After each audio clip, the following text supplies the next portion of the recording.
সংযুক্ত আরব আমিরাতের দুবাইয়ে গেল রোববার মর্মান্তিক সড়ক দুর্ঘটনায় প্রাণ হারান কয়েকজন প্রবাসী বাংলাদেশি। তাদের মরদেহ পাঠানোর আইনি প্রক্রিয়া চলছে। বাংলাদেশ মিশন তাদের পাসপোর্ট এবং কোম্পানির নাম সংগ্রহ করেছে। আমিরাতে অবস্থানরত নিহতদের স্বজনরা মরদেহ দ্রুত দেশে পাঠাতে আবুধাবি পুলিশ ও বাংলাদেশ মিশনের সঙ্গে যোগাযোগ রক্ষা করে চলেছেন। নাম্বার রেখে দিয়েছে বন্ধুদের, যেটা শেষ হলে আমরা ফোন করব। আর আমরা দেখতে চাইছি, বলছে না দেখান সম্ভব না, এখন নাইকে, এখানে নাইকে, আমরা যখন প্রয়োজন তখন ডাকুন। ওদের জামা কাপড়, ওদের টুথপেস্ট, বিরাস, ওদের শনাক্ত করার জন্য সবকিছু নিয়ে আমরা আবুধাবিতে যাই। ওখানে আমি রাজুর রেফারেন্সের আমার আইডি, আমার কাগজপত্র সবকিছু জমা দিয়ে আসি এবং রাজুর সমস্ত কিছু বায়োডাটা দিয়ে আসি। সবকিছু দিয়ে আসার পরে আমরা এই অবস্থায় আছি, আমাদের আর কোনো দেখতে পারি না এখনো।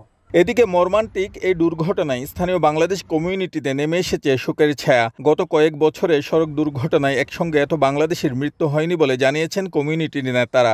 নগদের কাছে সব গ্রাহকই প্রিয়, তাই তো সারা দেশে ক্যাশ আউট চার্জ সবচেয়ে কম।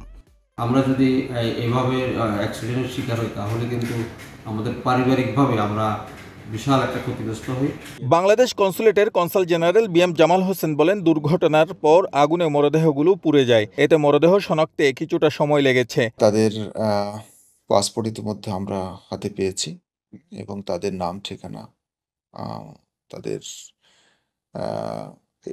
বাড়ি কোথায়, সবগুলো আমরা সব তথ্য আমরা জেনেছি এবং তাদের পরিবারের সদস্য যারা বাংলাদেশ আছে তাদের সাথে আমাদের সরাসরি যোগাযোগ হয় না, কিন্তু তাদের যে প্রতিনিধি আছে এখানে দুবাইতে তাদের সাথে আমাদের কথা হয়েছে এবং এই মৃতদেহগুলো যাতে দ্রুত বাংলাদেশে পাঠানো যায় সেজন্য যা যা করণীয় সেই ব্যবস্থা আমরা গ্রহণ করছি। দুর্ঘটনার পর শোকবার্তা দিয়েছে বাংলাদেশ কনসুলেট। শিবলি আল সাদিক, সময় সংবাদ, সংযুক্ত আরব আমিরাত।